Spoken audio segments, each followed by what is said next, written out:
¿Por qué? ¿Será porque quiere que alguien más haga el bautizo? ¿Será que es muy difícil tomar a alguien después de que le prediques el evangelio, hundirlo en el agua y sacarlo? No, claro que no, no es difícil y simplemente es porque no era necesario. ¿En qué consiste la salvación? La salvación consiste en un acto de fe, donde el hombre primero reconoce su pecado, porque reconoce que Dios tiene la razón. Y es capaz de decir, Señor, tú tienes la razón, tú me hiciste a tu imagen y semejanza y yo me he rebelado en tu contra. Lo que quieres que haga, no lo hago. Y lo que me dices que no haga, termino haciéndolo.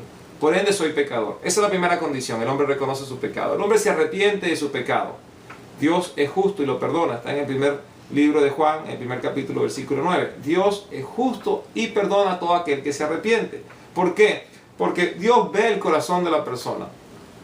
Metanoia es la palabra que se utiliza para el arrepentimiento. Simplemente implica una vuelta en un cambio de dirección. No es decir lo siento, es cambiar de dirección.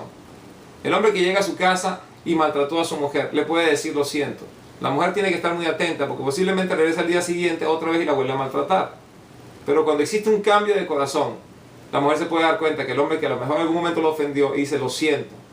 Y si en su corazón se arrepintió verdaderamente, más nunca va a tener una palabra ofensiva, va a tener una acción agresiva y usted va a poder reconocer, él verdaderamente cambió de corazón. ¿Sabía que eso es imposible para el ser humano?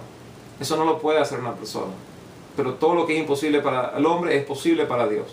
El cambio no ocurre por la voluntad del hombre, el cambio ocurre por la voluntad de Dios. Y cuando el hombre se somete a Dios reconociendo su pecado y arrepintiéndose, ahí viene un cambio.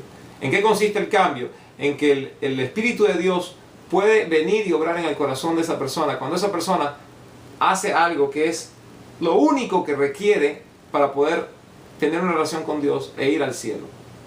Lo dice en el libro de Romanos, en el capítulo 10, dice, si crees en tu corazón que Dios resucitó a Jesucristo de entre los muertos y lo confiesas como Salvador, tienes vida eterna. El momento en que el hombre cree verdaderamente que Dios permitió que su hijo muriera por el pecado del mundo, lo enterraran y que resucitara al tercer día, cuando el hombre pone su fe en eso, su esperanza y su confianza en eso, ahí el hombre es salvo, tiene vida eterna. Entonces, ¿en qué radica esto del bautizo? Bueno, es el acto de obediencia. El hombre que ha creído, la mujer que ha creído, se convierte en un ser obediente porque su corazón ha cambiado. Y entonces lee las escrituras que dice, todo aquel que cree y se bautiza, se salva. Entonces el hombre dice, bueno, me voy a bautizar. La mujer dice, me voy a bautizar. ¿Por qué? Porque he creído. Yo me salvé cuando creí. Así que lo que tengo que hacer ahora es comenzar a vivir una vida en obediencia que demuestra la fe que tengo en Cristo. Y esa fe se demuestra que haciendo lo que Cristo dice que tenemos que hacer. Dice luego aquí, versículo... regreso al versículo 11 y continuamos. Dice, yo los bautizo a ustedes con agua para que se arrepientan, pero el que viene después de mí es más poderoso que yo, y ni siquiera merezco llevarle las sandalias. Él los bautizará con el Espíritu Santo y con fuego. Dependiendo del autor que usted lea, posiblemente va a haber dos posibilidades que hablan con respecto aquí al bautizo del Espíritu Santo y el fuego. Hay ciertos autores que dicen que el bautizo del Espíritu Santo y el fuego va a ocurrir en la segunda venida de Cristo, donde Él va a separar a aquellos que van a vivir eternamente con Él y a aquellos que no van a estar con Él. Aquellos que se rebelaron en su contra van a ser bautizados con fuego. ¿Por qué? Porque el fuego representa el juicio y van a ser destruidos. Y aquellos que son bautizados con el Espíritu Santo son totalmente separados para estar en la presencia de Dios. Esa es la versión de algunos de los autores. Otros autores van a decir que el bautizo del Espíritu Santo en el día de Pentecostés y esas lenguas de fuego que revolotean por encima de las 120 personas que estaban en ese cuarto superior esperando la promesa del Padre, que fue lo que justamente Jesucristo les dijo antes de que ascendiera a los cielos desde el Monte de los Olivos, es precisamente ese bautizo que esperaban ellos del Espíritu Santo y el bautizo del fuego. Yo con toda franqueza no necesito verlo ni siquiera de una manera ni de otra. Yo sé que en el momento en que creí en Jesucristo, como me lo dice la Escritura, yo recibí el Espíritu Santo. El Espíritu Santo me fue dado como el sello que garantiza que yo pertenezco ahora al Señor. Y que Él me pertenece a mí. Él es mi Padre y es mi Dios. ¿Por qué? Porque he creído en su Hijo. El fuego que siento dentro de mí es un fuego que me consume, como decía Jeremías. Cuando no tengo la oportunidad de expresar lo que dice la Biblia, yo siento que las palabras quieren salir. Así que casi en cualquier parte del día consigo alguna oportunidad para hablar con alguien y decirle con respecto a Cristo. Es un fuego que me consume. Entonces, ¿qué es lo que está ocurriendo? Tengo dentro de mí el Espíritu Santo y tengo un fuego que me ha sido dado por Cristo. Yo creo que yo recibí todo eso en el momento que yo verdaderamente le entregué mi corazón al Señor. Le dijo, aquí estoy, perdóname, perdóname, haz de mí un hombre nuevo, quiero ser un buen padre, quiero vivir para servirte. Y en el momento que yo tomé esa decisión de corazón, aceptando a Cristo como mi Señor y Salvador, he recibido no solamente el Espíritu Santo, sino he recibido este fuego dentro de mí, que es una promesa que Dios nos da. Así es como yo lo veo. Si usted lo ve de una manera diferente, Dios lo bendiga, simplemente continúe estudiando. Siempre y cuando usted esté de acuerdo con lo que dicen las Escrituras, entonces yo estoy de acuerdo con usted. Y espero que usted esté de acuerdo conmigo, siempre y cuando yo le pueda demostrar que lo que le estoy diciendo es bíblico. Continuamos con el verso 12, dice: tiene el rastrillo en la mano y limpiará su ara, recogiendo el trigo en su granero, y la paja, en cambio, la quemará con fuego que nunca se apagará. Por ese verso que está allí es donde muchos autores van a decir que en realidad aquí lo que se está refiriendo es a los últimos días. Lo que ocurría, y el ejemplo que está dando es un ejemplo bastante gráfico para las personas de la época. Ellos eran una sociedad que vivía mucho del grano, del trigo, y el trigo, se toma el trigo y se golpean las espigas contra las piedras. Había unas telas que les ponían, se golpea allí la espiga del trigo contra la piedra, contra el suelo, y luego lo que se hacía era tomar la tela y se comenzaba a mover de esta manera.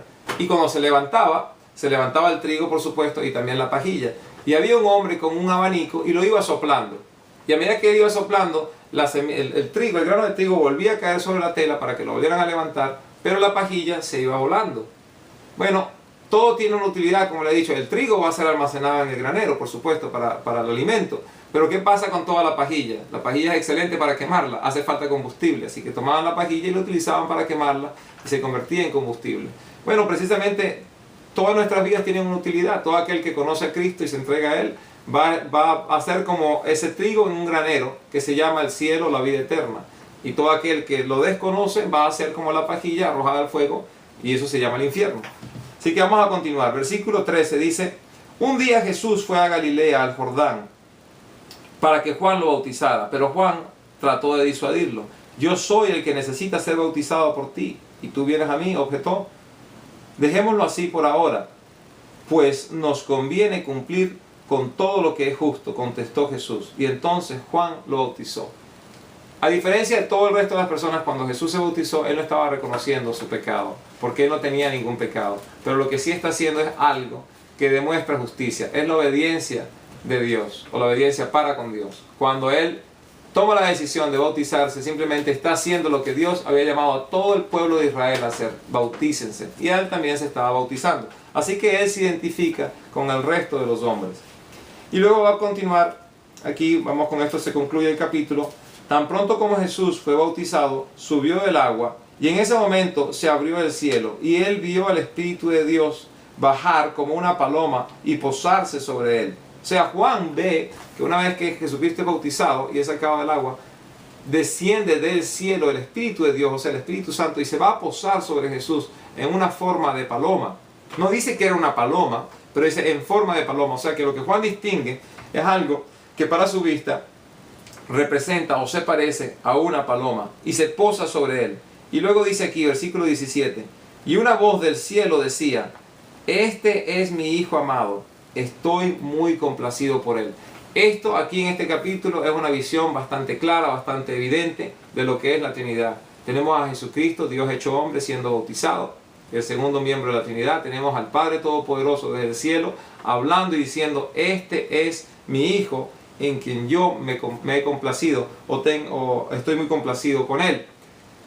Sabemos de antemano que para que Dios esté complacido no puede existir ningún tipo de pecado en él. Y aparte tiene que ser totalmente obediente en todo. Así que estos dos aspectos se manifiestan de manera perfecta en Jesucristo. Dios Padre Todopoderoso está complacido en el Hijo, y el Espíritu Santo, la tercera persona de la Trinidad, desciende sobre él. El hecho de que el Espíritu Santo descienda sobre Jesucristo va a producir dos aspectos muy importantes. Uno, por supuesto, Jesucristo, identificándose con el hombre, recibe la llenura del Espíritu Santo.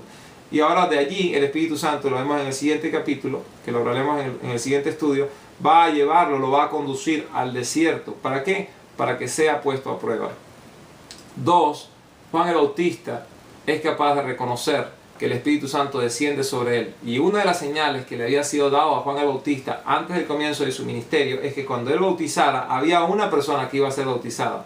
Y cuando sobre esa persona en particular, que descendiera el Espíritu Santo, ese era el Mesías. Así que esto le servía también para corroborar a Juan el Bautista quién era el Mesías. De esta manera Jesucristo va a comenzar en el siguiente capítulo su ministerio.